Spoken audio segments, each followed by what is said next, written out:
Once upon a time, in a small village nestled between rolling hills, there lived a young man named Leo.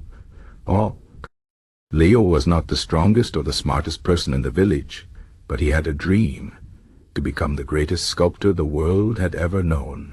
The problem was, Leo had no idea where to begin. He looked at the masters of his time and felt overwhelmed. Their work seemed perfect, impossible to match. One day, an old traveler passing through the village noticed Leo staring at a block of marble with a troubled expression. The traveler, a wise man who had seen much of the world, sat beside him and asked what troubled his heart. Leo sighed and said, "I want to create something beautiful, but I don't know how to start. The work of the masters is too great. I'll never be like them." The old man smiled and picked up a small chisel from the ground. He placed it in Leo's hand and said, "The masters were not born masters. They became great by doing one small thing every day. You see this chisel? It is small. But if you use it every day, even for just a few strokes, the marble will begin to change. The secret is not in grand actions, but in small daily habits." Leo was doubtful, but decided to trust the old man's words. The next morning, he woke up early and went to the marble block. He made just 10 strokes with his chisel before stopping. It didn't look like much, just a few rough marks on the stone. But he did the same the next day, and the next. Weeks passed, and the block slowly began to take shape. At first no one noticed, but after months of steady work, the villagers started to gather around Leo's workshop, amazed at the figure emerging from the stone. One day the old traveler returned to the village. He stood before Leo's nearly finished sculpture, a magnificent lion, strong and full of life. The traveler turned to Leo and said, "You see now? Great things are not built in a day. They are built day by day, stroke by stroke. The small habits you practiced every morning brought you here." Leo finally understood.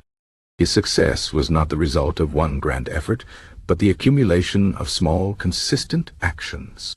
This story is not just about Leo. It is about all of us. Success does not come from sudden bursts of effort, but from the quiet, steady work we do every day. Think of a river cutting through rock. The water is soft, but over time, it shapes the hardest stone. In the same way, small daily habits shape our lives. Let me tell you another story. There was a woman named Clara who dreamed of writing a novel. Every night before bed, she wrote just 1 page. Some days the words flowed easily. Other days, she struggled to write even a few sentences. But she never skipped her habit. After a year, she had 365 pages, a complete book. It wasn't perfect, but it was finished. Later, after many revisions, her novel was published and loved by many. If she had waited for the right time or tried to write the whole book in 1 month, she might never have finished. But by committing to a small daily habit, she achieved her dream. Why do small habits lead to big success? Because they remove the pressure of perfection. When we think we must do everything at once, we feel afraid to start.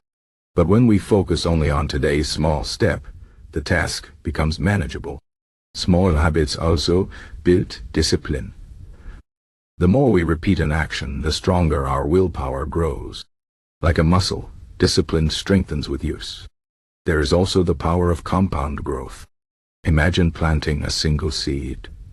At first, nothing seems to happen. But with time, the seed grows into a tree that bears fruit for years. Small habits are like those seeds. Reading 10 pages a day may not seem like much, but in a year, you will have read over 3,600 pages, more than most people read in a lifetime. Saving a little money every month may not make you rich tomorrow, but over decades, it can build great wealth. Some people believe they must wait for motivation to strike before they act. But motivation is unreliable. It comes and goes like the wind. Discipline, on the other hand, is like the sun, steady and dependable. When you rely on small habits, you don't need to feel inspired to take action. You simply do it because it is what you do every day. Think of the greatest minds in history. The philosophers, scientists, and artists we admire did not achieve greatness in a single moment. Seneca, the great Stoic philosopher, wrote daily. He did not wait for inspiration. He sat down and put his thoughts on paper, day after day. Over time, his small efforts created a body of work that still guides us today. So how can you apply this to your life? Start with something simple. If you want to be healthier, take a short walk every morning. If you want to learn a language, practice 5 new words each day. The key is consistency, not quantity. Do not worry about how much you do in one session. Worry only about showing up every day. At first, the results will be invisible. You may feel like Leo, staring at an unchanged block of marble. But trust the process. The sculptor does not see the final form in the first stroke. The writer does not see the last page when writing the first. Success is hidden in the small, repeated actions that most people ignore. One last story. There were 2 farmers who planted trees. The first farmer dug deep holes, planted many seeds, and worked tirelessly for a week. Then he grew tired and stopped. The second farmer planted just 1 seed each day, watered it, and tended to it carefully. After a year, the first farmer's trees had withered from neglect. But the second farmer's trees grew tall and strong. Be like the second farmer. Success is not about speed, but about direction. Move forward a little every day, and in time you will look back and see how far you've come. Remember the words of Seneca. Every new beginning comes from some other beginning's end. Start small, stay steady, and let time do the rest. This is the secret of great achievements. Not luck, not talent, but the quiet power of small daily habits. So take your chisel, whatever it may be, and make your first stroke today. Then do it again tomorrow. And the day after that. One day, you will wake up and find that you have carved a masterpiece out of your life.